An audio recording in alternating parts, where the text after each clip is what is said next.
بسم اللہ الرحمن الرحیم الحمد للہ رب العالمین والعاقبۃ للمتقین والصلاة والسلام علی رسولہ الکریم وعلی آلہ وصحبہ اجمعین، اما بعد۔ اللہ تعالیٰ کا شکر، احسان، فضل کہ عافیت کے ساتھ یہ موقع عنایت فرما دیا ہم لوگوں کو کہ بیٹھ جائیں ایک دفعہ پھر سے اور اللہ کا ذکر کریں، اللہ کو یاد کریں، اپنے اصلی مقصد زندگی کی طرف متوجہ ہوں اور دیکھیں کہ بھئی کیا کر پا رہے ہیں، کیا نہیں کر پا رہے ہیں، اور جو فرصت ملی ہوئی ہے اور جو اللہ تعالیٰ نے عافیت دی ہوئی ہے اس کا کیسا استعمال کر رہے ہیں۔ اور اگر جائزہ لیا جائے تو ہر شخص اللہ تعالیٰ کی نعمتوں میں الٹ پلٹ رہا ہے، اور بے شمار نعمتیں اللہ کی ہر لمحے ہر شخص پر، اس کی اپنی جان، اپنے جسم اور ارد گرد اگر دیکھے تو برس رہی ہیں۔ اللہ تعالیٰ دیکھنے والی آنکھ اور سوچنے سمجھنے والا دل عنایت کر دے تو پھر آدمی کو پتہ چلے، اور یہی چیز ہمارے حضرت بار بار فرماتے ہیں کہ بھئی شکر ادا کرے آدمی اللہ کا، اور ہر چیز پہ شکر۔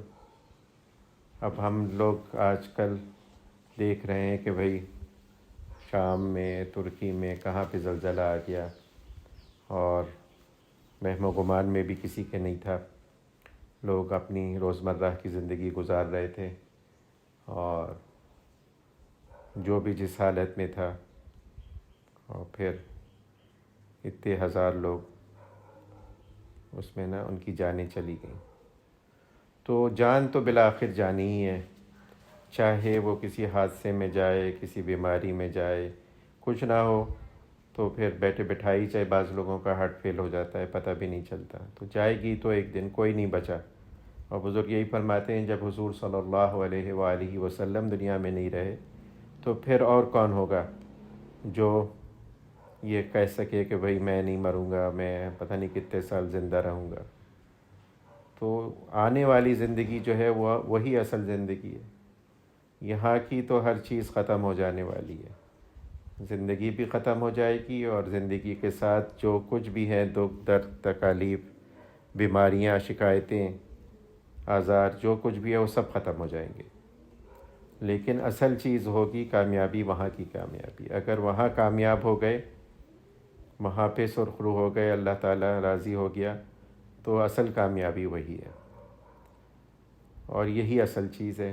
یہ بات جس دن دل میں بیٹھ گئی کہ اصل کامیابی تو آخرت کی کامیابی ہے، تو پھر یہ ساری چیزیں جو ہے نا، یہ جو ہر وقت کا رونا ہے کہ بھئی حالات صحیح نہیں ہے، مہنگائی اتنی ہے، پورا نہیں پڑتا، کیا کیا ہے، شکوے گلے ہیں، یہ ساری چیزیں ہیں نا سیکنڈری ہو جائیں گی۔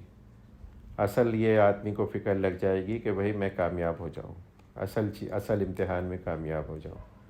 اور یہی حضور صلی اللہ علیہ وآلہ وسلم سکھانے تشریف لائے کہ بھئی آخرت جو ہے یہ یقینی چیز ہے۔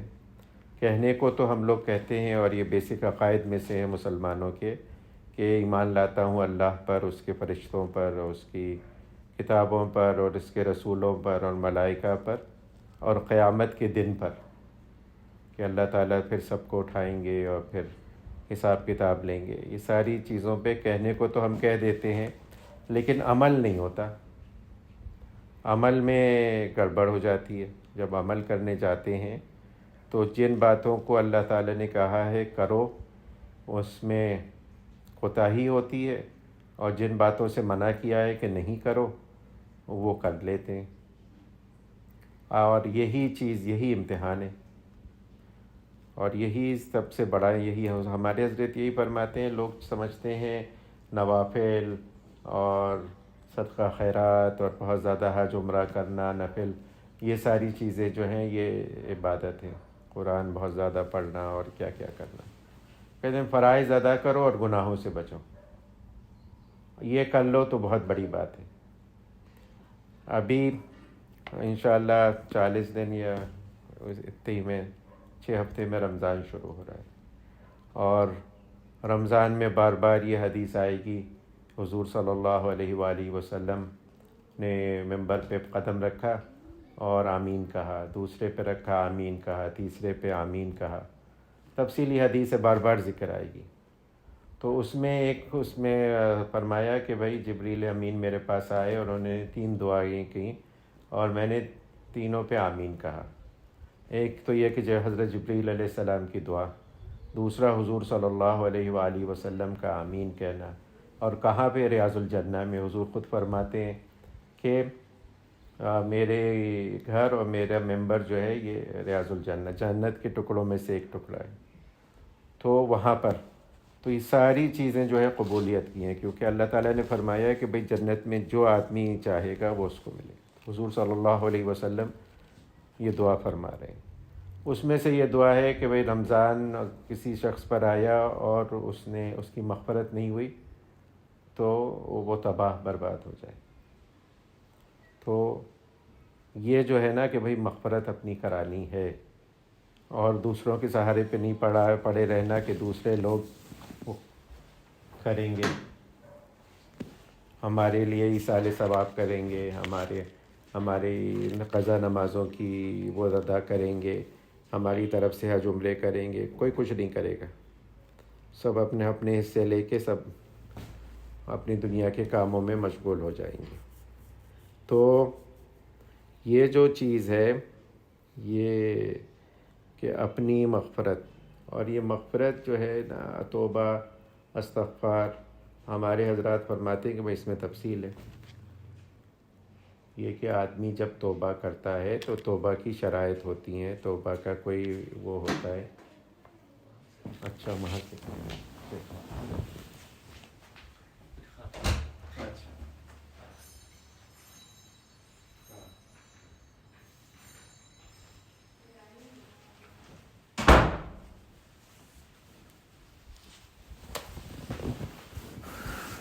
تو توبہ استغفار صرف زبانی نہیں ہے، بلکہ اور بھی بہت ساری چیزیں اس میں آ جاتی ہیں۔ تو وہ تفصیل ہے کہ بھئی کیا وہ ہے، لیکن کرنا ہے اور ہر وقت کوشش کرنی ہے کہ بھئی ہم جب یہاں سے جائیں تو ہم ایسی حالت میں جائیں کہ اللہ ہم سے راضی ہو، اور یہی رضا جو ہے یہی ہماری زندگی کا مقصد ہے۔ اور ہمارے حضرات یہی فرماتے ہیں کہ جو سب سے بڑا مقام جو مقامات تصوف میں سے ہے وہ رضا کا مقام ہے، کہ اللہ راضی۔ اور یہی اللہ تعالیٰ فرما رہے ہیں نا، یا ایتھا النفس المطمئنہ ارجعی الی ربک راضیۃ مرضیہ فادخلی فی عبادی۔ تب اصل میں بندہ بنتا ہے آدمی کہ اللہ کی مرضی پہ راضی ہو جائے، کہ اللہ کی جو مرضی ہے وہی اصل ہے، اور اس پہ راضی رہے دل و جان سے۔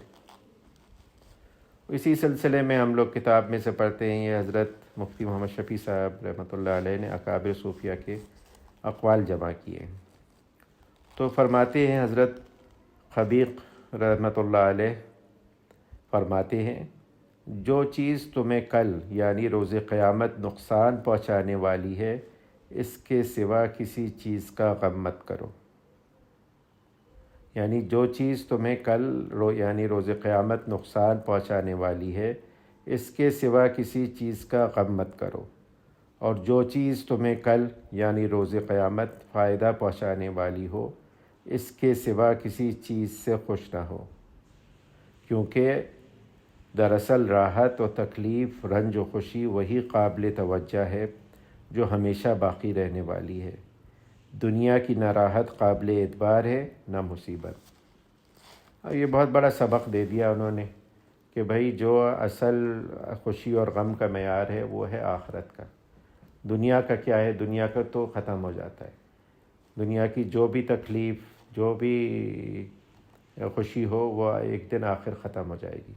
آج کل لوگ، اور خصوصاً یہ جو ہمارا میڈیا ہے، یہ دکھا رہا ہے تصاویر ایسی بار بار، اور اللہ بچائے دماغ میں لوگوں کے یہ آتا ہے کہ بڑا ظلم ہو گیا، یہ زلزلہ جو آیا، یہ نعوذ باللہ اللہ تعالیٰ نے بڑی زیادتی کر دی ان لوگوں کے ساتھ۔ اور یہ جو نیچرل ڈیزاسٹر حوادث ہوتے ہیں، قدرتی، اس میں بہت نقصان ہو جاتا ہے۔ پاکستان میں سیلاب آ گیا، یہ بیچارے پہلے ہی سے اتنے غریب لوگ، اور سیلاب آ گیا، ان کی جو جمع پونجی تھی وہ بھی بہہ گئی، اور یہ اب مزید غربت میں پھنس گئے، اور وہاں پہ اتنے ہزار، 21,000 25,000 کتنے ہزار لوگ مر گئے، کوئی نہ بچا، نہ کسی کا باپ ہے نہ کسی کا۔ پوری خبریں آ رہی ہیں کہ فیملی میں سے صرف 12 کی فیملی میں سے ایک بچا۔ تو نعوذ باللہ یہ اعتراض آتا ہے دماغ میں کہ اوہو یہ تو بڑا ظلم ہو گیا۔ کوئی ظلم نہیں ہوا، اللہ تعالیٰ حاکم ہے، حکیم ہے، جو کام کرتے ہیں اس میں حکمت ہوتی ہے۔ کوئی کام ایسا نہیں کرتے جو فضول ہو، کوئی کام ایسا نہیں کرتے جس میں بندے کا نقصان ہو، سراسر نفع ہوتا ہے۔ یہاں کی مصیبت، یہاں کی تکلیف، اس کے بدلے میں اتنا اجر، اتنا وہ کر دیتے ہیں اللہ تعالیٰ آخرت کے لیے اس کے، کہ وہ سارا کمپنسیٹ ہو جاتا ہے۔ اور مسلمانوں کے ساتھ تو معاملہ ہی ہے، یہ مسلمان اگر نہیں صحیح ہوں گے تو ان کو اللہ تعالیٰ اسی طرح سے جنت میں لے جائے گا۔ پریشانی چاہے مالی ہو، چاہے جانی ہو، چاہے حالات ایسے ہوں، اس میں سے گزار کے کہ جو کچھ ہے ان کی میل کچیل یہیں پہ ختم کر کے آخرت میں ان کو جنت میں لے جائے، کیونکہ اعمال ہے نہیں ایسے کسی کے کہ وہ اپنے اعمال کی بدولت جنت میں جائے۔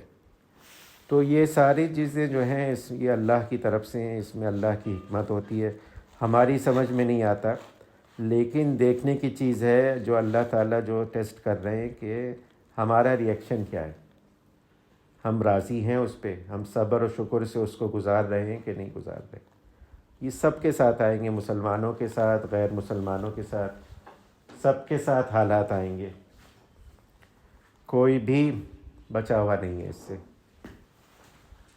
سب۔ اور خود قرآن میں اللہ تعالیٰ فرماتے ہیں یہ تو چیزیں جو ہم بدلتے رہتے ہیں قوموں پہ، کبھی فتح ہے، کبھی شکست ہے، کبھی پریشانی ہے، کبھی غم ہے، کبھی قدرتی حوادث ہیں۔ اب دیکھنا یہ چیز ہے کہ ہمارا اس پہ رویہ کیا ہے، شکوہ شکایت کرتے ہیں، اللہ سے ناراض ہوتے ہیں، یہ کہ یہ کیوں ہو گیا، یہ نہیں ہونا چاہیے تھا، نعوذ باللہ، یہ ساری باتیں کرتے ہیں، یا یہ السلام علیکم، یا یہ کہ صبر شکر سے اللہ کی طرف رجوع کرتے ہیں، اور عقلاً یہ ہمارے دل میں ہوتا ہے، آرام سے آنے ہوتا ہے، عقلاً یہ دماغ میں ہوتا ہے کہ جو بھی اللہ کا فیصلہ ہے اس میں ہزارہ حکمتیں، چاہے ہماری سمجھ میں آئے نہ آئے۔ اور سب سے بڑھ کر یہ کہ اللہ تعالیٰ حاکم ہے، ان کی ہر چیز جو ہے ان کی ملکیت ہے، چاہے اس کو توڑے، چاہے اس کو ختم کرے، چاہے اس کو جو کرے، ان کو حق حاصل ہے، لیکن وہ اپنی فضل سے، اپنے کرم سے، اپنی حکمت سے جو کام بھی کرتے ہیں وہ بندے کے فائدے کا ہی کرتے ہیں، ان کا اپنا فائدہ تو ہو ہی نہیں سکتا کامل مکمل۔ یہ ہمارے عقیدوں میں سے ہے کہ جو کام بھی اللہ تعالیٰ کرتے ہیں اس میں بندے کا ہی فائدہ ہے، فضول کام وہ کرتے نہیں ہیں۔ تو یہ اپنی عقیدہ رکھنا واجب ہے، یہ ساری چیزیں جو دنیا میں ہو رہی ہیں، جو مصیبتیں آ رہی ہیں، یہ سب اللہ کی طرف سے، اور اس میں حکمت ہے، چاہے بظاہر چاہے ہمیں کتنی ہی تکلیف دہ نظر آ رہی ہوں، اور یہ واجبات میں سے اللہ کی رضا پہ راضی رہنا، اور یہ ساری چیزیں حاصل کرنے کی ہیں، یہ تو بہت بڑی بات ہے۔ لیکن جو ہماری انڈیویجول زندگی میں آتے رہتے ہیں، انفرادی زندگی میں حالات، نوکری ہے، پڑھائی ہے، دوسری چیزیں ہیں، رشتہ داریاں ہیں، ان میں ایسے واقعات اور چیزیں ہوتی رہتی ہیں کہ آدمی پریشان سا ہو جاتا ہے، سمجھ میں نہیں آتا کہ بھئی یہ کیوں ہو گیا، کیا ہو گیا، لیکن بے شک اس میں اللہ تعالیٰ کی حکمتیں ہوتی ہیں، اور وہ دیکھنا یہ ہے کہ آدمی اس کو صبر شکر سے گزارتا ہے کہ نہیں، اور شکوہ شکایت تو نہیں کرتا۔ شکوہ شکایت کرنے سے نا آدمی کا پھر نقصان ہو جاتا ہے کہ اللہ نے یہ کیوں کر دیا، نعوذ باللہ، اللہ تعالیٰ کو مشورہ دینا، اور اس سے بڑھ کر بیوقوفی کی بات نہیں ہو سکتی۔ اور اللہ تعالیٰ جو کر رہے ہیں بلا آخر جا کے پتہ چلتا ہے کہ بھئی ہاں، ایک نہ ایک دن ضرور پتہ چل جائے گا یہ ہمارے لیے بہتر ہی تھا۔ ابھی اللہ تعالیٰ حضور صلی اللہ علیہ وآلہ وسلم کی دعاؤں کی حضرت تشریف فرما رہے تھے، تو ایک دعا حضرت حضور صلی اللہ علیہ وآلہ وسلم کی ہے کہ اللہ تعالیٰ مجھے ایسی کامیابی نصیب فرمائے جس میں فلاح ہو۔ تو کامیابی اور فلاح دونوں کا ترجمہ تقریباً ایک ہی ہے۔ تو حضرت فرمانے لگے کہ کیا مطلب اس کا؟ تو کہنے لگے فلاح سے مراد جو ہے نا وہ آخرت کی فلاح ہے، کہ بظاہر کامیابی نظر آتی ہے، آدمی ایک چیز مانگ رہا ہوتا ہے کہ یہ چیز مجھے مل جائے، اور وہ اسے مل بھی جاتی ہے، لیکن اس میں اس کی فلاح نہیں ہوتی، اس میں اس کے دین و دنیا کا نقصان ہو جاتا ہے۔ ہم اپنی محدود عقل سے، اپنے محدود تجربے سے بعض چیزیں اپنے لیے سمجھتے ہیں کہ بہت فائدہ مند ہوں گی، اور وہ مانگتے ہیں اللہ تعالیٰ سے، نہیں ملتی تو شکوہ شکایت کرتے ہیں، پریشان ہوتے ہیں، روتے ہیں دھوتے ہیں، اور دعائیں کراتے پھرتے ہیں کہ بھئی یہ چیز ہم اتنا کوشش کر رہے ہیں، نہیں ہو پا رہی۔ لیکن وہ اللہ تعالیٰ کے علم میں ہوتا ہے کہ وہ ہمارے لیے فائدہ مند نہیں ہے، اس میں ہمارا نقصان ہے، کیا معلوم دنیا کا نقصان ہے، کیا معلوم دین کا نقصان ہے۔ اور بہت ہمارے اپنی زندگی میں آدمی دیکھے کہ فلاں چیز میں کرنا چاہتا تھا، فلاں چیز لینا چاہتا تھا، فلاں وہ کرنا چاہتا تھا، ہوا نہیں، اور بعد میں ہوتا ہے کہ احساس ہوتا ہے کہ ہاں اللہ کا شکر ہے، اللہ تعالیٰ نے بچا لیا، اگر میں اس وقت یہ چیز کر لیتا تو مجھے نقصان ہو جاتا، دنیائی کا نقصان ہو جاتا یا آخرت کا نقصان ہو جاتا۔ تو اصل کامیابی جو ہے نا وہ آخرت کی کامیابی ہے۔ یہ دماغ میں جس دن بیٹھ جائے گا اور آدمی اس کے لیے کوشش کرنے لگے گا۔ اب کوشش جو ہے نا، اللہ کا شکر ہے، اللہ کا فضل ہے کہ جو لوگ ہیں اور جو سن رہے ہیں وہ ہیں اس طرف متوجہ، کوشش اپنے درجے میں کر رہے ہیں، اور اللہ تعالیٰ کوشش میں برکت دیتے ہیں، لیکن اپنی حد تک آدمی جتنا کر سکے وہ صحیح طریقے سے کوشش کرے۔ ہمارے حضرت حکیم الامت رحمۃ اللہ علیہ مثالیں دینے میں تو بادشاہ تھے نا، تو فرمایا کرتے تھے کہ کوشش بھی طریقے سے ہو تو کارگر ہوتی ہے، ورنہ کوشش کی بعض مثالیں ایسی ہیں، جیسے کہنے لگے کہ ایک گاؤں تھا، وہاں پر ایک صاحب، وہاں سارے لوگ بیچارے کوئی بہت زیادہ عقل مند نہیں تھے، ایک صاحب تھے، وہ وہاں کے چودھری تھے، بہت عقل مند تھے۔ تو ایک دفعہ ایک آدمی کھجور کے درخت پہ چڑھ گیا، اور اوپر جا کے وہ اس کو پینک اٹیک ہو گیا۔ نیچے جب اس نے دیکھا کہ وہ میں اتنے اوپر ہوں، تو اب نیچے نہیں اتر رہا، خوب شور مچا رہا ہے، لوگ جمع ہو گئے کہ اب کس طرح سے اس کو نیچے لائے۔ تو ان کو بلایا گیا، چودھری صاحب کو۔ چودھری صاحب آئے، انہوں نے خوب جائزہ لیا، دیکھا اوپر نیچے دائیں بائیں سب کچھ دیکھ کے کہنے لگے کہ اچھا رسہ لاؤ۔ رسہ منگایا گیا، کہنے لگے اس میں وہ گرا لگاؤ اور پھینکو اوپر، اس آدمی سے پکڑ لے اس کو۔ تو پھینکا گیا، بڑی مشکل سے اس نے پکڑا اس کو، کہنے لگے اچھا یہ اپنے کمر کے گرد باندھ دو۔ تو باندھ لیا انہوں نے۔ تو کہنے لگے اچھا اس کو کھینچو۔ تو انہوں نے کھینچا، لوگوں نے، تو بیچارہ اور ڈرا، چیخا، چپٹ گیا درخت کو۔ تو کہنے اور زور سے کھینچو۔ تو اور زور سے کھینچا تو بیچارہ گرا نیچے اور مر گیا۔ تو کہنے لگے اوہو، اس کی تو قضا آئی تھی، اس کی تو موت آئی تھی، مر گیا۔ کوشش تو ہم نے بہت کی اس کو بچانے کی۔ تو لوگوں نے کہا یہ کیا کوشش کی آپ نے بچانے کی؟ کہنے لگے اس طرح سے ہم نے پتہ نہیں کتنے ہزار لوگوں کو بچایا ہے، جب کنویں میں گر جاتے تھے تو ہم اسی طرح سے نکالتے تھے ان کو۔ تو کہنے لگے کوشش بھی عقل مندی سے ہونی چاہیے، یہ نہیں کہ وہ پیڑ پہ چڑھا ہوا ہے اور نکال رہے ہیں اسے جیسے کنویں میں سے نکالتے ہیں۔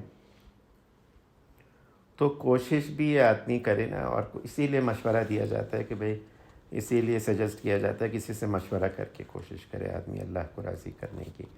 اور یہ نا اس میں برکت ہو جاتی ہے کہ مشورے میں اللہ تعالیٰ نے بہت برکت رکھی ہے۔ حضور صلی اللہ علیہ وآلہ وسلم کی زندگی میں، جبکہ حضور صلی اللہ علیہ وآلہ وسلم صاحب رائے ہیں، پیغمبر ہے، وحی آتی ہے، لیکن مشورہ ضرور کرتے ہیں۔ یہاں تک کہ جب وحی نازل ہوئی نا تو مشورہ کیا حضرت خدیجہ سے رضی اللہ تعالیٰ عنہ سے، اور وہ لے گئیں ان کو حضرت ورقہ بن نوفل کے پاس۔ تو مشورہ جو ہے نا بہت برکت کی چیز ہے، اور اس نیتی سے کر لیا جائے کہ بھائی سنت ہے، اگر اور کوئی نہ ہو آدمی کو ہو کہ بھائی ہم تو بہت خود عقل مند ہیں، ہمیں کیا مشورے کی ضرورت ہے، تو نہیں، مشورے کی سب کو ضرورت ہے۔ حضور صلی اللہ علیہ وآلہ وسلم سے بڑھ کر کون ہو سکتا ہے؟ اور آپ صحابہ سے مشورہ کرتے تھے جب بھی کوئی اہم کام ہوتا تھا تو جمع کر کے سب کو، اور بعض دفعہ ان کی بات مانتے تھے، بعض دفعہ نہیں مانتے تھے، لیکن ساری چیزیں پتہ چل جاتی تھی۔ تو مشورہ کر کے کوشش کرے آدمی۔ اب جیسے میں یہ کہے کہ آدمی رمضان نہ گزرے اور آدمی کی مغفرت ہو جائے، حضور صلی اللہ علیہ وآلہ وسلم یہ فرما رہے ہیں کہ بھائی جس کی مغفرت نہیں ہوئی رمضان میں وہ تباہ ہو گیا، اور آمین کہہ رہے ہیں، اس پہ دعا فرما رہے ہیں۔ تو اب مغفرت جو ہے نا، اب اس میں تفصیل ہے۔ آدمی سے ہم لوگ سمجھتے ہیں بھائی زبان سے توبہ کر لیں، خوب نفلی عبادت کر لیں رمضان میں، اور قرآن خوب پڑھ لیں تو بس ہماری مغفرت ہو گئی۔ انشاءاللہ ہوگی ضرور، لیکن اور بھی چیزیں ہیں۔ توبہ کی جو شرائط بیان کی گئی ہیں کہ بھئی ندامت ہو، آئندہ نہ کرنے کا عزم ہو، فوراً گناہ کو چھوڑ دیا جائے۔ یہ تو جو ایسے گناہ ہیں جو ہمارے اور اللہ کے درمیان ہیں، لیکن باقی گناہ جو ہیں نا جس میں حقوق العباد ہیں، یا وہ حقوق اللہ جو واجبات میں سے ہیں، جیسے نمازیں رہتی ہیں، روزے رہتے ہیں، حج رہتا ہے، زکوٰۃ رہتی ہے، ان کو دینا ہے، ان کو کمپنسیٹ کرنا ہے، ان کی قضا کرنی ہے۔ تو اب کیسے ہوگا؟ 60 سال کے رہتے ہیں، 50 سال کے رہتے ہیں، کسی کے 10 سال کے رہتے ہیں، تو رمضان تو بس ایک ہی مہینے کا ہے نا، تو کیسے کریں گے؟ تو کم از کم اہتمام کر لیں، اپنا عزم کر لیں کہ بھئی یہ کروں گا، میں ان کو کروں گا، ان کا حساب بنا کے، ان کا وہ کر کے آدمی کوشش شروع کرتے، کیونکہ توبہ جو ہے پہلا قدم ہے۔ ہمارے حضرات یہی فرماتے ہیں، امام غزالی نے فرمایا توبہ جو ہے وہ سلوک کا پہلا قدم ہے۔ جب تک توبہ قبول نہیں ہے، تو توبہ کمپلیٹ نہیں ہوگی نا، آگے نہیں بڑھ سکتا آدمی، اور اسی لیے اتنا زیادہ اس طرف متوجہ کیا جاتا ہے۔ عرب شیوخ کیا جو واقعی ہیں، پکے لوگ ہیں، وہ بہت زیادہ اہتمام کراتے ہیں کہ بھئی ساری نمازیں ادا کرو۔ بار بار آپ کی زحمت ہوگی، بہت اہتمام کراتے ہیں، یہاں تک کہ جو ہمارے حضرات کے نزدیک صحیح نہیں ہے، وہ کہتے ہیں کہ بھئی اگر کسی کے ذمہ قضا نمازیں واجب ہیں، قضا روزے رہتے ہیں، قضا، تو وہ نفلی عبادات بالکل نہیں کرے گا، یہاں تک کہ وہ تراویح وغیرہ کو بھی بعض دفعہ وہ کرا دیتے ہیں، مؤخر کرا دیتے ہیں کہ اپنی جو واجب نمازیں قضا رہتی ہیں وہ ادا کرو، اس کو پہلے پورا کرو، اس کے بغیر نہیں۔ اسی طرح سے باقی جو واجبات رہتے ہیں ان کو ادا کرنے کی کوشش کرو، تو اس کے بغیر نہیں کام ہوتا، توبہ نہیں پوری ہوتی۔ اور ہمارے حضرات یہی فرماتے ہیں سب سے پہلی چیز، السلام علیکم، کہ بھائی جب آدمی قدم رکھے اللہ کو راضی کرنے کے لیے تو توبہ کرے۔ وعلیکم السلام۔ تو توبہ کرے۔ ایک توبہ تو وہی ہے جو ہم لوگ توبہ سمجھتے ہیں، اجمالی توبہ، تمام اپنے چھوٹے بڑے ظاہر پوشیدہ گناہوں سے توبہ کرے آدمی، تو وہ تو کرنا ہی چاہیے، بلکہ روز ہی کرنا چاہیے۔ اسی لیے استغفار، اور حضور صلی اللہ علیہ وآلہ وسلم خود فرما رہے ہیں کہ بھئی میں 70 دفعہ 100 دفعہ استغفار روز کرتا ہوں، معصوم جب کہ ہیں، ہماری تعلیم کے لیے۔ اور اس کے بعد پھر یہ حقوق اللہ اور حقوق العباد کو دیکھیں، اور اس میں آج کل بہت زیادہ کوتاہی ہے حقوق العباد کے سلسلے میں۔ لوگوں سے قرضہ لیا، نہیں دیا، اتنا زیادہ اہم ہے کہ حضور صلی اللہ علیہ وآلہ وسلم جب جنازہ آ رہا ہے تو پوچھ رہے ہیں کہ بھئی قرضہ تو نہیں ہے اس کے ذمے؟ تو قرضہ ہے تو صحابہ سے کہہ رہے ہیں تم لوگ پڑھ لو نماز اس کی۔ صحابی ہے، حضور صلی اللہ علیہ وآلہ وسلم موجود ہیں، لیکن نماز جنازہ نہیں پڑھ رہے۔ اور اسی طرح سے کسی کے پیسے دبا لیے، کھا لیے، کچھ کر لیا، دھوکہ دے دیا، کمی بیشی کر لی. اصل دین اس میں ظاہر ہوتا ہے. اور ہم لوگ سمجھتے ہیں اصل دین جو ہے وہ ظاہری حلیے میں ہے. ظاہری حلیے میں تو آج کل دھوکہ ہی دھوکہ ہے، اور ہمیشہ سے رہا ہے یہ دھوکہ. یہ لوگ سمجھتے ہیں کہ ظاہر سے آدمی وہ ہو جائے گا، لیکن ہمارے حضرات فرماتے ہیں کہ نہیں. جیسے ادنا کمہار ہوتا ہے نا، جو برتن بناتا ہے مٹی کے، وہ صرف ایک دفعہ ٹیپ کرتا ہے برتن کو، اس کو پتہ چل جاتا ہے کہ یہ کچا ہے یا پکا ہے، کریک تو نہیں ہے اس میں. آواز سے پتہ چل جاتا ہے اس کو. تو بزرگوں کو بھی پتہ چل جاتا ہے. حضرت عمر فاروق رضی اللہ تعالی عنہ کے زمانے میں، امیر المومنین کے زمانے میں، ایک دفعہ کسی کو ضمانت کی ضرورت پڑی تو کوئی ضمانت دینے پہ راضی نہیں تھا اس کو. تو حضرت ابو ہریرہ کو بہت ہی، یا کسی صحابی کو بہت ترس آیا، اور کہا میں کسی کی ضمانت دیتا ہوں. تو آپ نے فرمایا کہ تم اس کو جانتے ہو؟ تو کہنے لگے میں نہیں جانتا. تم نے بس اس کو مسجد میں نماز میں دیکھا ہے؟ تو کہنے لگے ہاں یہ. کہنے لگے ابھی تم نے کس کے ساتھ کوئی معاملہ کیا ہے، فائنینشیل کوئی ڈیلنگ کی ہے؟ کہنے لگے نہیں.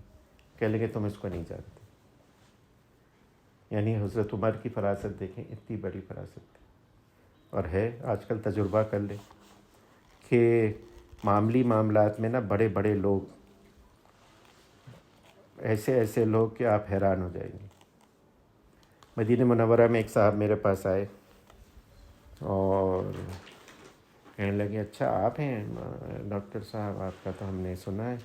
اور پھر جو وہ شروع ہوئے ہیں، عالم مفتی شفیع رحمۃ اللہ علیہ کے نواسے، بہت بڑے عالم وہاں پر. کہنے لگے ہو غیر عالم کو حضرت نے اجازت دے دی. اور پھر انہوں نے شروع کیا بتانا کہ فلاں نے یہ گڑبڑ کی، عالم ہو کے فلاں نے یہ گڑبڑ کی، فلاں نے یہ گڑبڑ. میرے تو پاؤں تلے زمین ہی نکل گئی. میں حضرت کو لکھا کہ حضرت یہ حالات ہیں. تو حضرت نے کہا کہ ہاں آنکھیں کھلنی چاہیے، پتہ چلنا چاہیے. اصل چیز جو ہے وہ آپ کا اور آپ اللہ کا معاملہ ہے. کسی چیز پہ اعتبار نہ کیجیے آپ کہ فلاں سے اجازت ہے اور فلاں سے خلافت ہے اور فلاں کے مرید ہیں اور فلاں کے قریب ہے اور فلاں کے رشتہ دار ہیں. اور جب تک کہ معاملات میں آپ پرکھ نہ لیں تب تک آپ کو اندازہ نہیں ہوگا. اور آنکھیں کھلنی چاہیے اور خود محتاط ہونا چاہیے. اور یہ اس کے بغیر توبہ نہیں ہے. توبہ نہیں ہے تو توبہ کے بغیر آگے چلنا نہیں ہے.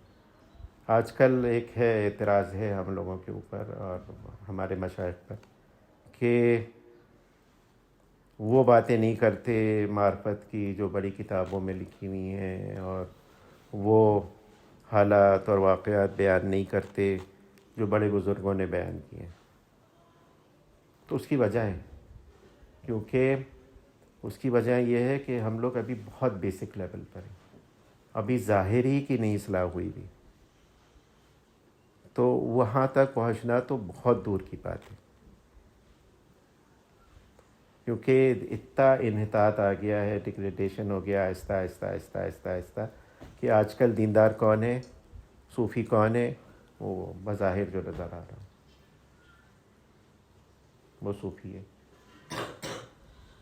جبکہ جو اکابر فرما رہے کون ہے کہ بھائی جس کے کسی چیز کے ساتھ جس کا دل نہ جڑا ہوا ہو، جس کا معاملہ اللہ سے بالکل صاف ہو، جس کا ظاہر و باطن ایک ہو. جیسا ظاہر ہے ویسے ہی باطن ہے اس کا.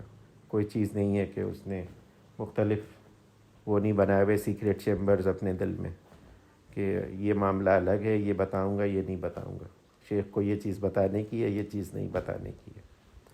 تو یہ ساری چیزیں ہیں جس کی وجہ سے نا ظاہری پہ لگے ہوئے ہیں کہ بھائی ظاہری صحیح ہو جائے، نماز روزہ صحیح ہو جائے، نیت صاف ہو جائے، اللہ کو راضی کرنے لگیں. اسی لیے اتنا انحطاط روز بروز آتا جا رہا ہے. تو لیکن کرنے والے کر رہے ہیں، اللہ تعالیٰ آسان کرے. اور یہ اللہ سے دعا کرنی چاہیے کہ یہ اللہ تعالیٰ دھیان یہ اللہ تعالیٰ پیدا کر دے، اپنی طلب عنایت کر دیں کیونکہ ایک دفعہ طلب پیدا ہو جائے تو پھر آدمی جو ہے نا اس طلب میں پھر وہ اس کی شانی الگ ہوتی ہے، تو اس کو فکر نہیں ہوتی اور چیزوں کی، پرائیورٹی جو ہوتی ہے اس کی وہ یہی ہوتی ہے کہ بس کسی طرح سے اللہ کو راضی کر لوں، اللہ راضی ہو جائے۔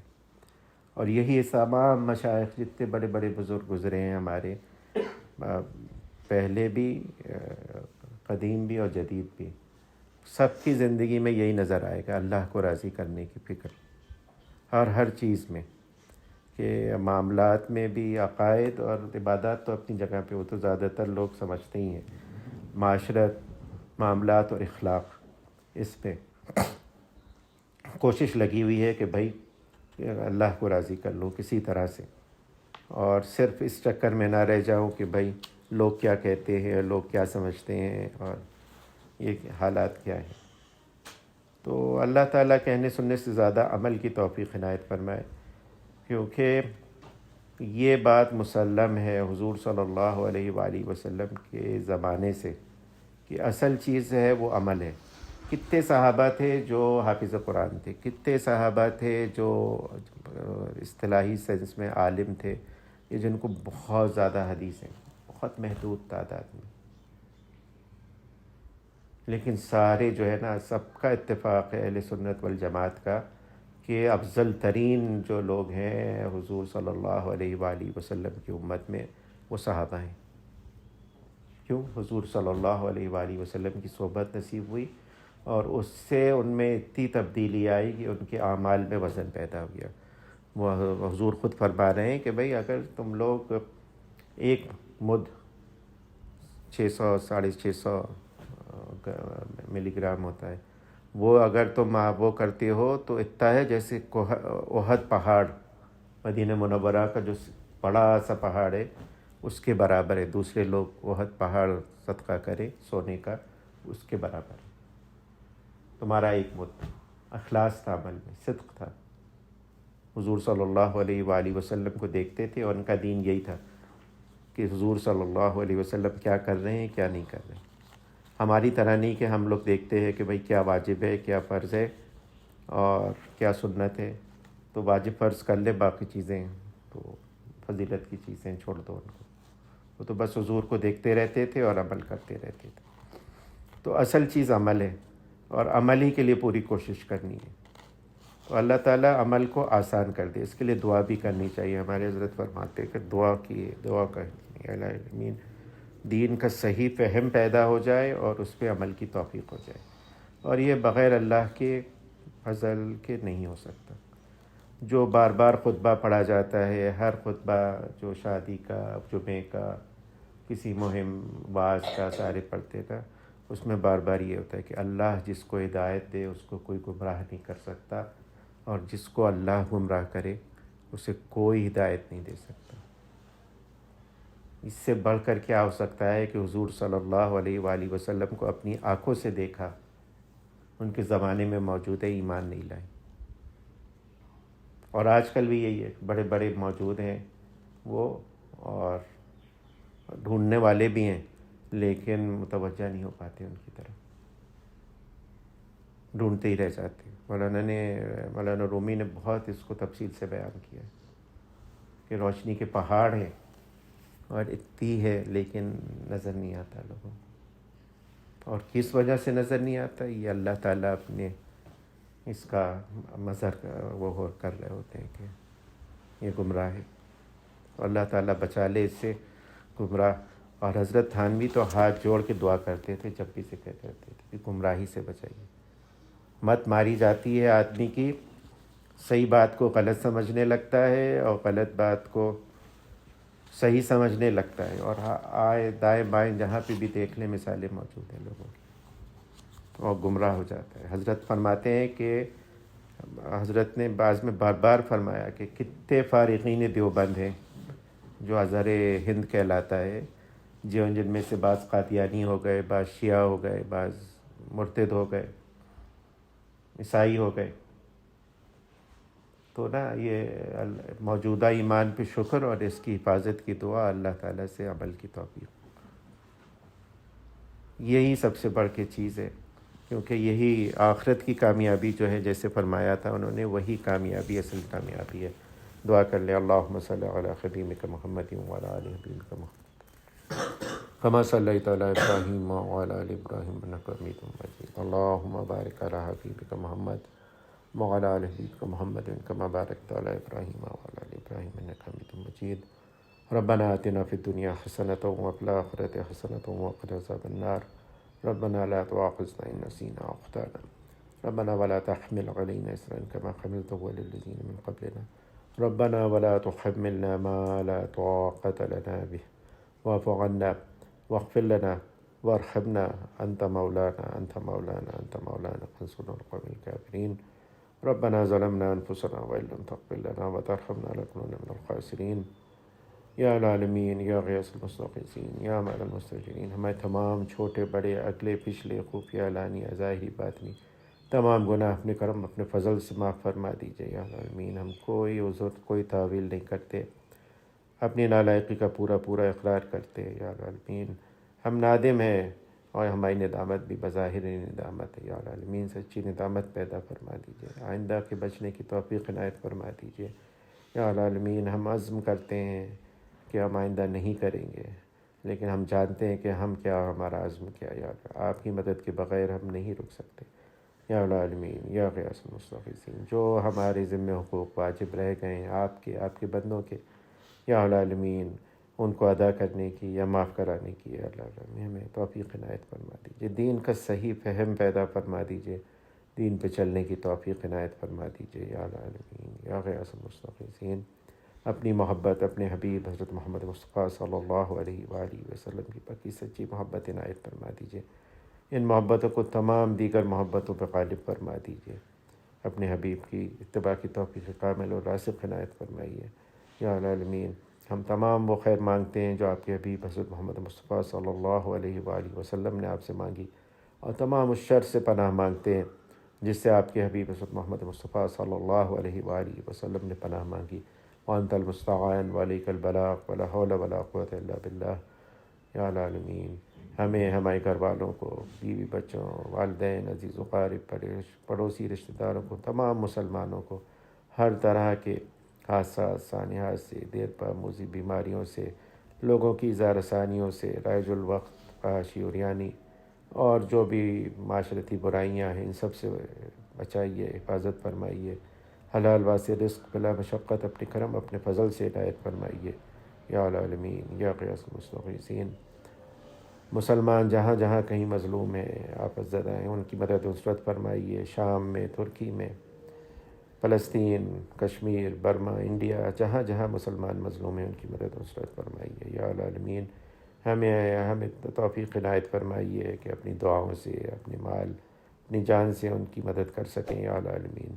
اللہم اغفر لامت محمد صلی اللہ علیہ وآلہ وسلم، اللہم فرج عن امت محمد صلی اللہ علیہ وآلہ وسلم، اللہم ارحم امت محمد صلی اللہ علیہ وآلہ وسلم یا العالمین یا غیاث المستغیثین۔ جو مانگا وہ اپنے کرم اپنے فضل سے عنایت فرما دیجیے، جو مانگنا چاہیے تھا یاد نہیں آیا وہ بھی اپنے کرم و فضل سے ہمیں عنایت فرما دیجیے یا العالمین۔ اور سب سے بڑھ کر یہ کہ عافیت کے ساتھ ہم سب کو اپنے اولیاء میں شامل فرما لیجیے۔